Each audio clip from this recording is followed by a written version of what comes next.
오늘 야곱과 요셉에 관한 말씀을 마무리하도록 하겠습니다. 여러분은 어떠한 시간을 보낼 때 참 의미 있는 시간이었다, 참 좋은 시간이었다라고 생각하며 보내십니까? 어떤 사람은 1분 1초도 낭비함 없이 무엇인가를 바삐 행하는 것이 좋은 시간, 참 의미 있는 시간으로 보냈다라고 여기는 사람이 있을 것이고, 또 어떤 사람은 저 혼자만의 시간을 여유 있게 좀 가지면서 돌이켜보는 것, 그것이 참 은혜라 좋은 시간이다라고 말하는 사람이 있겠죠. 이처럼 사람은 누구나 각각 자기 자신이 생각하는 좋은 시간의 정의가 있어요. 그런데 과연 성경에서 말하고 있는 복된 시간, 좋은 시간, 의미 있고 가치 있는 시간이 무엇인가 오늘 말씀을 통해서 나누도록 하겠습니다. 오늘 성경책 다 갖고 오셨죠? 말씀을 이렇게 좀 몇 군데 찾아가면서 보도록 하겠습니다. 먼저 창세기 47장 28절 우리 한 목소리 합독하겠습니다. 창세기 47장 28절입니다. 한 목소리 합독합니다. 야곱이 애굽 땅에 17년을 거하였으니 그의 수가 147세라. 아멘. 영어로 오늘 말씀의 제목을 보게 되면 And he lived 라고 되어 있어요. 그가 살았다, 그리고 그가 살았다라는 직역이죠. 야곱이 147세까지 살았는데 왜 굳이 고센 땅에서 산 이 17년의 횟수를 기록하여 두었고 그 기간을 언급하는 이유가 무엇일까요? 여러분, 성경은 하나님의 말씀인 것을 믿으시기 바랍니다. 요셉에 관한, 야곱에 관한 어떠한 인물에 관한 말씀을 다루고 있지만 이것은 하나님의 계시에 사실 이중적인 계시예요. 그 당시에 주시는 말씀인과 동시에 오늘날을 살아가는 저 여러분에게 주시는 이 계시의 말씀이라는 것인데, 자, 야곱이 애굽 땅에서 몇 년을 살았다고 되어 있습니까? 17년을 살았다라고 되어 있어요. 그러면 성경에 나오는 숫자들에는 또 히브리어에는 숫자 값이 있습니다. 알렙, 베이트 이렇게 시작되어지는 알파벳에 다 숫자 1, 2, 3 이렇게 숫자 값을 의미하게 되는데, 그럼 다윗이 히브리어로 다비드죠. 다비드. 그러면 달렛, 바브, 달렛 이렇게 세 알파벳으로 구성되어 있는 다윗의 이름인데, 달렛은 알파벳 네 번째이고 바브는 여섯 번째고 달렛은 네 번째입니다. 그러면 4 더하기 6 더하기 4는 자신있게 4 더하기 6 더하기 4는 14죠. 그래서 이스라엘 유대인들은요, 숫자 14의 숫자 값을 들으면 누구를 생각하냐면 다윗을 생각합니다. 자, 그러면 숫자 17의 숫자 값에 해당되어지는 단어가 있는데 그게 뭐냐면 토브라고 하는 단어예요. 좋다, 좋게 여기다라는 그 히브리 단어가 숫자 값이 17입니다. 자, 그러면 야곱이 애굽 땅에서 17년을 거하였다라고 하는 이 말씀은 어떠한 의미겠습니까? 야곱의 전체적인 인생 147세까지 살았지만 이전에 130년의 시대, 그 시간을, 그 세월을 뒤로 하고 하나님이 좋은 시간, 복된 시간, 가치 있고 의미 있는 시간으로 17년을 애굽에 있는 고센 땅에서 산 기간이라 정하여 주고 있는 말씀이라는 것을 우리가 파악할 수 있는 것이죠. 여러분, 요셉이 몇 살에 하나님께서 꿈으로 그에게 후에 한 나라의 치리자가 될 것을 보여주셨습니까? 몇 살이에요? 17살에 17세에, 그렇죠? 그런데 요셉이 이후에 바로 총리가 높은 자리에 올라가는 것이 아니라 어디로 가게 돼요? 형제들에게 버림을 받고 감옥에 가게 되고, 그렇죠? 그리고 심지어 총리가 되었어도 그 땅 가운데 풍년도 찾아왔지만 이후에 기근이 찾아오게 돼요. 그러면 그가 지도자의 위치에 앉아서 이 기근이 찾아오면 얼마나 심각한 막중한 이 부담감과 책임감을 느끼겠습니까? 그렇죠? 그런데 그러한 모든 기간 가운데 성경의 말씀에 기록하는 것이 있죠. 자, 우리 앞부분으로 가셔서 보도록 하겠습니다. 창세기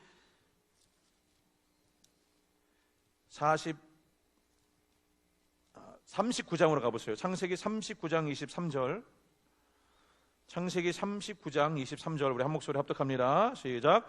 전옥은 그의 손에 맡긴 것을 무엇이든지 돌아보지 아니하였으니 이는 여호와께서 요셉과 함께 하심이라. 여호와께서 그의 범사에 형통케 하셨더라. 아멘. 요셉이 17세에 꿈을 꾸게 된 그 순간부터 하나님께서 그와 함께 하시겠다라고 하는 그 약속의 표징으로 꿈을 꾸게 하신 거예요. 그러면 감옥에 간다 할지라도, 기근이 찾아온다 할지라도, 어떠한 상황과 환경이 찾아온다 할지라도 뭐예요? 하나님이 나와 함께 하신다. 이 시간이 어떤 시간이라는 겁니까? 토브, 좋은 시간, 복된 시간, 의미 있는 시간이라는 것이죠. 그래서 야곱이 17년을 고센 땅에서 살았다라고 하는 이 기간을 언급하면서 오늘 말씀을 통해서 우리에게 알려주시는 한 두세 가지 정도가 있는데, 자, 먼저는 야곱이 이 애굽 땅에 있는 고센 땅에서 17년을 살았는 것이 어찌하여 좋은 시간이었는가? 자, 첫 번째는 하나님께서 아브라함뿐만 아니라 이스라엘 백성을 향하여 가나안 땅, 그렇죠? 이스라엘 그 땅에 거주하고 땅을 유업으로 줄 것이라는 약속의 말씀을 들었는데, 가나안 땅에도 기근이 찾아오게 되자 곡식을 구하러 애굽 땅으로 내려갑니다. 물론 야곱이 고센 땅에서 지내는 그 기간이 왜 좋은 시간이었냐면, 죽은 줄로만 알았던, 잃어버린 줄로만 알았던, 영원히 못 볼 줄만 알았던 누구를 다시 만나게 돼요? 요셉을 만나게 되잖아요. 여러분, 그래서 고센 땅에서의 이 야곱의 삶은 어떠한 시간이었습니까? 이산 가족 상봉의 시간이에요. 여러분, 왜 예수님을 믿으면 죽어도 죽는 것이 아니라 그리스도 예수 안에서 믿는 자는 어떻게 돼요? 다시 만나게 될 것이다라고 약속하고 말씀하고 있을까요? 근데 고센 땅은 애굽 땅입니다. 이거는 이방 나라의 땅이에요. 그러니까 그들이 영원히 거주해야 될 땅이 아니라 이스라엘 땅이죠. 애굽 땅은 잠시 머물러 거하는 땅이라고 하는 것을 그들이 너무나도 잘 알고 있었어요. 다시 말하면 나그네 인생이라는 것을 알고 깨닫게 해준 땅이 바로 고센 땅이었다는 거예요. 사랑하는 성도는, 우리는 이 땅에서 나그네로 살아가고 있는 것을 꼭 기억하시기를 축복합니다. 이것이 은혜예요. 어떤 것이요? 나그네 삶으로 이 땅에 소망 두지 않고, 땅의 것들을 의지하지 않고 하늘에 소망 두고 살아가는 것, 그리고 주 예수 그리스도 안에서 반드시 사랑하는 자들과 만나게 될 것. 그래서 야곱이, 이스라엘이 이제 그가 죽을 기한이 가까워졌음을 알고 표현한 것이 뭐냐면, 창세기 47장 30절에 내가 조상들과 함께 눕거든 이라고 되어 있어요. 죽음이 끝나는 것이 아니라 나는 조상들에게로 돌아간다, 다시 조상들과 만나게 될 것이다 라고 말하고 있는 거예요. 이걸 보면 당연히 지금 우리가 직감하면서 깨달을 수 있게 되는 것이 있는데, 뭐냐면 믿음의 선조들, 구약에 나오는 믿음의 성경적인 사람들은 부활을 믿었구나라는 것을 짐작해 볼 수 있죠. 그리고 반드시 뭐예요? 하나님 안에서, 예수님 오시기 전이니까 하나님 안에서 죽은 자들은, 믿음으로 살다가 하나님의 부르심을 받은 자들은 어떻게 돼요? 다 만나게 되어 있다라고 하는 것을 표현하고 있는 것이 바로 나는 조상들에게로 돌아간다, 눕는다. 자, 고센 땅에서의 17년의 그 시간 동안에 왜 어떻게 좋은 시간이었다, 감사하는 시간이었다라고 말할 수 있는 이유가 뭐라고요? 나그네 인생이라는 것을 깨닫게 해주었기 때문에. 여러분, 애굽 땅은 농업을 중심, 그 당시 애굽뿐만 아니라 그 당시는 농업을 중심으로 하는 그런 사회였죠. 농경 사회였습니다. 그런데 이스라엘 백성은 어떠한 것을 생업으로 하고 있는 민족이었습니까? 목축업. 그래서 고센 땅에, 애굽 땅으로 내려가죠. 내려가서 바로 왕 앞에 서서 우리에게 고센 땅에 거하도록 허락해 주십시오라고 얘기했을 때, 창세기 46장 34절을 보세요. 창세기 46장 34절에 후반부에 보면 애굽 사람은 다 목축을 가증히 여기나니 당신들이 고센 땅에 거하게 되리이다. 그 당시는 농경 사회였기 때문에 가축을 치는 이러한 목자, 이러한 직업에 종사하는 자들을 천대히 여기는 부분이 있었단 말이에요.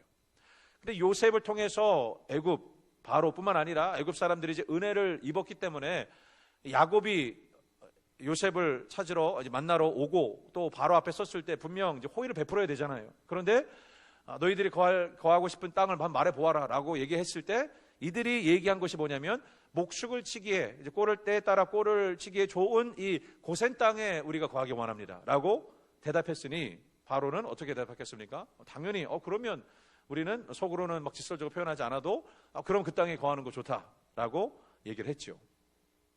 그런데 그 땅이 하나님의 재앙이 임하지 않을 땅이랄 것을 어찌 알았겠냐는 거예요. 출애굽기 8장과 9장에 보게 되면 애굽 땅에 재앙이 내리는데 우박과 이 파리떼가 고센 땅에, 이스라엘 백성이 거하는 고센 땅에는 내리지 아니하였다라고 되어 있어요. 하나님께서 친히 행하시는 이러한 일이었는데, 여러분, 우리가 구별된 하나님의 백성으로 지금 마치 척박한 땅, 나그네 인생처럼 살아가는 우리의 모습이 있다 할지라도 하나님께서 주의 택한 백성들을 마지막 때에 재앙으로부터, 환난으로부터 지켜보아 주시는 것을 믿으시기 바랍니다. 그래서 우리는 하나님을 의지하며 나아가는 존재들이 되어야 된다는 거예요. 자, 어떻게 이 고센 땅에서 이 야곱이 하나님의 은혜를, 감사함을 누리는 자가 되었는가? 먼저는 나그네 인생이라는 것을 깨닫게 해주었고, 이것은 결국 무엇과 직관되는 겁니까? 우리가 돌아가야 될 본향이 있다라는 것을 깨닫게 해주는 땅이었다는 거예요. 그 땅이 이스라엘 백성에게는 이 가나안 땅이 되어지는 것이고, 우리에게는 뭡니까? 장차 임하여지게 될 새 예루살렘, 하나님의 나라가 되어지는 것을 믿으시기 바랍니다. 그래서 마태복음 5장 5절에도 온유한 자는 복이 있나니 땅을 기업으로 얻을 것이요, 받을 것이요라고 되어 있죠. 하나님의 나라를 실제적으로 얻게 될 것이다. 이러한 것을 상징적으로 아브라함이 사라의 매장지를 사잖아요. 헤브론 윗지역에, 그렇죠? 매장지를 값을, 대가를 지불하고 소유지 삼은 것은 이유가 뭐겠어요? 하나님의 약속을 믿은 거죠. 지금은 우리가 나그네로 거하고 있지만 하나님께서 이 땅을 반드시 이스라엘 나라와 민족을 세워주시고 이 땅으로 돌아와 약속의 땅으로 살아가게 할 것이다. 그래서 지금도 이스라엘의 분쟁을 보게 되면 여러분, 사람이 얼마나 간사하냐면, 이스라엘 그 땅이 이 블레셋의 이 후손이 되는 팔레스타인들이 버리고 완전히 황폐되어져 있던 땅이었어요. 이스라엘은 이제 유럽으로 다 흩어지게 되죠. 하지만 홀로코스트 경험하고 나서 다시 약속의 땅, 하나님께서 우리에게 유업으로 주신 그 땅으로 돌아가자라고 1948년도에 돌아갔지만, 유목민족으로 흩어져 있고 황폐해져 있는 그 땅 가운데 사람들의 마음이 이제 황폐해져 있는 땅을 이스라엘 백성이 돌아가서 젖과 꿀이 흐르는 땅으로 이제 하나님의 은혜 가운데 다시 새로워지게 되니까 우리가 먼저 여기 살고 있었어 라고 말하면서 막 분쟁하고 있는 거죠. 왜 창세기 47장에 요셉이 애굽의 총리가 되었는데 그 땅에 있는 모든 토지법을 새롭게 제정하는 이러한 모습이 일어났냐면, 자 보십시오. 창세기 47장 보십시오. 13절 보세요. 기근이 더욱 심하여 사방에 식물이 없고 애굽 땅과 가나안 땅이 기근으로 쇠약하니. 기근이 애굽 땅에만 있던 것이 아니라 심지어 가나안 땅에도 기근이 있었다. 여러분, 마지막 때의 교회가 어려워지지 아니하리라는 보장이 없다는 거예요. 그리스도인의 삶, 성도의 삶도 분명 어려움을 당하게 될 것이라는 거죠. 그런데 이 상황 가운데 지금 유대인인 요셉이 어떻게 하나님의 말씀을 의거하여 치리하고 세워가고 있냐면, 곡식을 이제 돈을 맞바꾸어서 사죠. 이제 예굽 백성들이 삽니다. 그러니까 돈이 다 바로의 궁정에 모여요. 그리고 이제 곡식이 떨어지니까 이제는 자신들이 가지고 있었던 가축, 생계 수단을 곡식과 문물 교환을 합니다. 자, 곡식도 이제 다 바로의 소유로 들어왔어요. 이제 백성들이 고백하기를 뭐라고 얘기하냐면, 이제 우리가에게 남은 것은 몸과 전지, 땅, 우리가 일할 그런 땅 조금만 남아 있습니다. 그런데 몸과 땅은 분리할 수가 없어요. 그렇죠? 이제는 뭐 땅을 기경할 수 있는 짐승도 없고 돈도 없고 이제는 몸과 땅은 같이 붙어 있는 겁니다. 그래서 우리의 몸과 마음을 분리할 수 없는 거예요. 그렇죠? 근데 우리가 혹시 생각하기를 몸은 여기 계시는데 마음은 여기 있는 줄로 믿습니다. 몸과 마음을 분리할 수 없는데 그렇게 우리가 생각을 하죠. 그러니까 몸과 땅이 우리에게 남은 것, 창세기 47장 18절의 말씀 보세요. 우리에게 남은 것은 우리의 몸과 전지뿐입니다. 그리고 그것을 삼아서 우리에게 19절에 곡식을 주시고, 이제 이게 뭐겠습니까? 우리의 몸과 땅을 드리면 마지막 한 곡식 받으면 이거 한 먹고 이제 먹겠다는 거, 이제는 죽는 날만 기다리고 있겠다라는 이러한 최후의 상태를 얘기하는 거예요. 근데 요셉이 어떻게 정책을 피냐면 23절에 너희 몸과 너희 전제를 샀노라. 여기 종자가 있으니 너희는 그 땅에 뿌리라. 24절 합독합니다. 시작. 추수의 5분의 1을 바로에게 상납하고 4분은 너희가 취하여 전지의 종자로 삼고 너희 양식도 삼고 너희 집 사람과 어린 아이의 양식도 삼으라. 그러니까 백성들이 주께서 우리를 살리셨나이다. 곡식세만 내고 나머지는 너희의 양식을 삼아라. 지금 땅은 어떻게 하는 거예요? 다 왕의 소유가 되었어요. 근데 이 말씀이 뭐냐면 레위기 25장 23절의 말씀이에요. 땅은 하나님께 속한 것이다. 너희가 사고 팔 수 있는 것이 아니다라고 율법의 말씀에 기록되어 있는데, 요셉, 유대인인 요셉이 애굽 땅의 토지법을 다음 구절에 보면 26절에 요셉이 애굽 토지법을 세우며 다시 세우는 거예요. 어떻게 해요? 하나님의 말씀으로.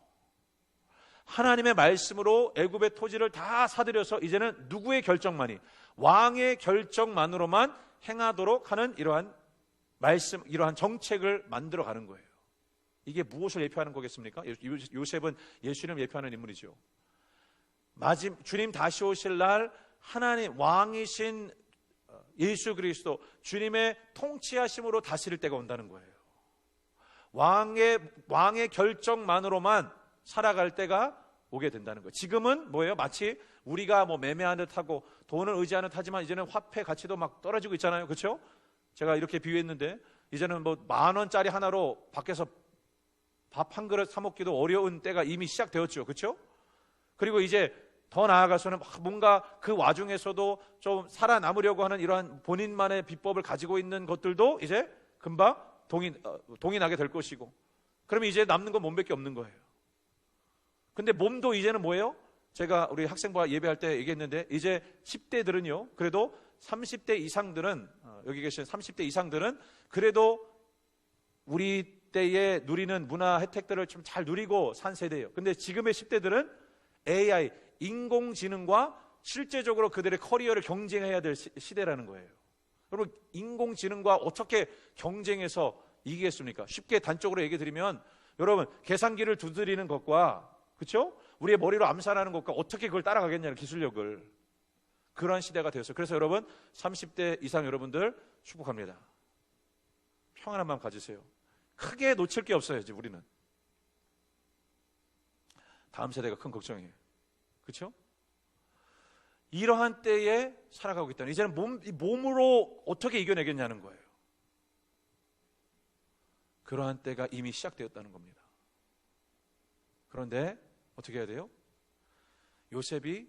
예수님을 예표하고 있는 요셉이 살 길을 내어주죠.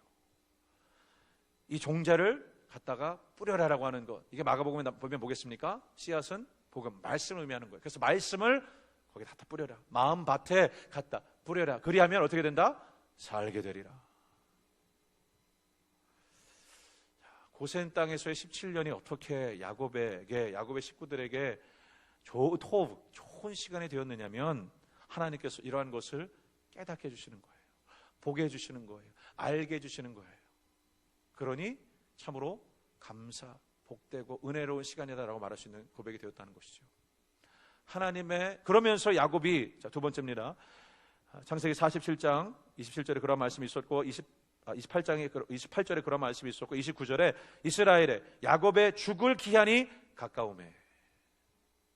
야곱이 그의 육신의 때가 이제 다하였음을 알고 한 행동이 뭐냐면 자녀들을 축복하기로 결정을 합니다. 결단을 하는 거죠.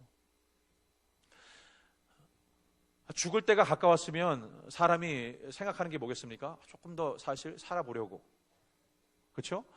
어떠한 시간이 거의 임박해졌다라고 여기면 좀 분주함 가운데 뭔가 더 해야 되는데, 더 이루어야 되는데 하는 마음이 통상적인 생각이라 여긴다면, 지금 야곱 이스라엘은 시간이 되었구나라는 것을 느꼈을 때 어떻게, 이것도 이제 은혜라는 거예요. 인간의 시간이 유한하다라고 하는 것을 아는 것이 은혜인 줄 믿으시기 바랍니다. 여호수아도 그랬고 다윗도 그랬고, 우리가 끝이 있다는, 끝도 물론 이제 죽음이 우리 성경을 믿는 자에게는 끝도 아니지만, 유한하다라고 하는 것을 아는 자는 어떻게 되는 거예요? 인생을 돌이켜보는 거예요. 그렇죠? 그래서 초상집에 가는 것이 잔치집 가는 것보다 낫다라는 말씀이 전도서 7장에 있죠. 우리가 하나님의 말씀 알고 준비하는 자면 이제는 어떻게 여러분 준비해야 된다는 겁니까? 축복하는 자들이 되야 된다는 거예요. 어떻게 해요? 축복하는 자들이 된다. 저 앞뒤로 한번 축복하면서 인사하겠습니다. 축복하는 자가 되십시오. 축복하는 자가 되십시오. 여러분, 저주하는 자를 위하여, 핍박하는 자를 위하여 축복하며 기도하라. 누가 할 수 있는 거예요? 그리스도인들만이 할 수 있는 거예요. 거짓 평안과 거짓 축복을 얘기하는 것이 아니죠. 예수 그리스도, 영원한 생명 되신 예수 그리스도를 통하여서 뭐예요? 축복하라는 거예요. 그래서 47장에 보게 되면 요셉이 애굽의 총리가 됐을 때 애굽 여인과 결혼하게 됩니다. 바로가 좀 명령한 것이 또 있었겠죠. 그래서 태어나게 된 자녀가 므낫세와 에브라임이에요. 그러니까 요셉의 걱정거리가 뭐였냐면, 그 당시에는 이 유업을 이어가게 되는 이러한 혈통을 따라서 유업을 이어가게 되는데, 그리고 이방 여인과 결혼하지 말라라는 말씀도 있잖아요. 왜냐하면 이방 신을 섬기는 것과 접목되어지는 부분이기 때문에. 그런데 요셉이 자녀들 므낫세와 에브라임이 이제 혼혈하란 말이에요. 이것도 우리가 또 기억해야 되는 게 뭐냐면, 대한민국이 어떻게 됐다고요? 이미 다민족 사회가 되었어요. 다문화 국가가 되었어요. 그런데 우리가 어떠하지 아니하면, 축복하지 아니하면, 예수 그리스도의 이름으로 축복하지 아니하면 어떻게 하게 되겠습니까? 이 나라 큰일 나게 됩니다. 한국과 미국은 달라요, 기반이. 미국은 이민자의 나라로 세워지게 됐죠. 근데 한국은 뭐라고 얘기합니까? 우리는 단일 민족이다 라고 얘기하기 때문에 이러한 변화되어지는 이러한 사회적인 현상을 빠르게 인지하고, 그래서 저희 교회는 국제교회인 줄로 믿습니다. 여러분이 국제적인 성도님들인 줄로 믿습니다. 자, 저 앞에 한번 축복합니다. 국제적인 성도님이십니다. 국제적인 성도님이십니다. You are international believer. 우리 국제적인 성도가 되어야 되는 거예요. 우리의 마음이 어떻게 돼야 돼요? 축복하기로 작정해야 돼요. 근데 야곱이 지혜를 발동합니다. 분명 모계 혈통이기 때문에 요셉의 자녀들이 이 유업을 이어갈 수가 없는 상태인데, 야곱이 어떻게 하냐면, 창세기 48장에 보세요. 48장에 보면 5절 합독하겠습니다. 시작. 내가 애굽으로 와서 너에게 이르기 전에 애굽에서 내게 낳은 두 아들 에브라임과 므낫세는 내 것이라. 르우벤과 시므온처럼 내 것이 될 것이요. 아멘. 야곱이 어떠한 지혜를, 하나님께서 지혜를 주십니까? 므낫세와 에브라임을 내 아들로 입양하리라. 이게 로마서 8장 15절이에요. 예수 그리스도를 통해 우리가 양자의 영을 받게 되었으니 이스라엘의 하나님을 향하여 우리가 아바 아버지라 부르짖느니라. 긍휼 밖에 있었던 우리들입니다. 이방인들이에요. 하나님의 이 언약 밖에 있었던 우리들이었건만 예수 그리스도를 통하여 하나님의 자녀로 접붙임 받게 되는 긍휼, 은혜를 입게 되었다. 그래서 이제 우리가 하나님을 아버지라 부를 수 있게 되었다는 거예요. 그리고 나서 요셉의 행동이, 이제 두 아들을 아비의 무릎 사이에 집어넣고 주님 축복해 주세요, 막 머리를 집어넣죠. 이 간절함, 이 사모함, 이게 우리 안에 있어야 되는 거예요. 결코 자녀들이 하고 싶은 대로 내버려두는 것이, 그것이 그들을 살리는 길이 아닙니다. 어떻게 해서라도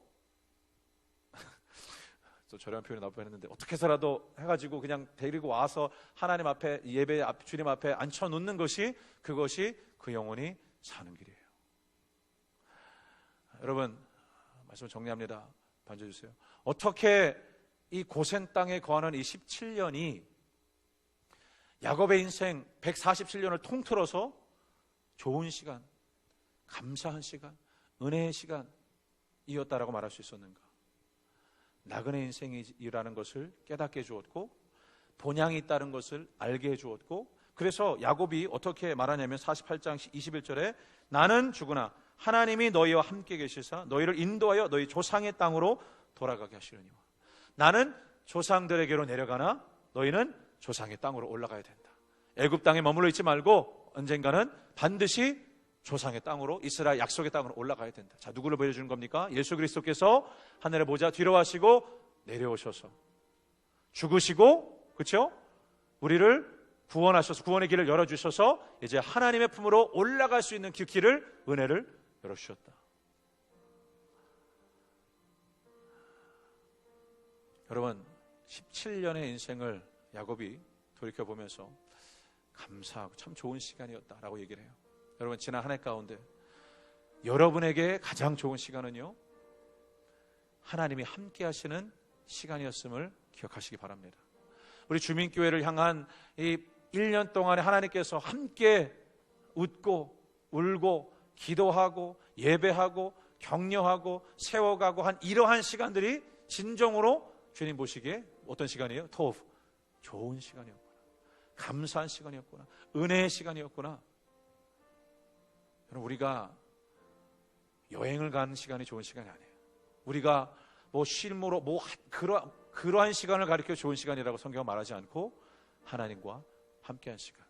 우리 가서 손을 얹고 기도하겠습니다.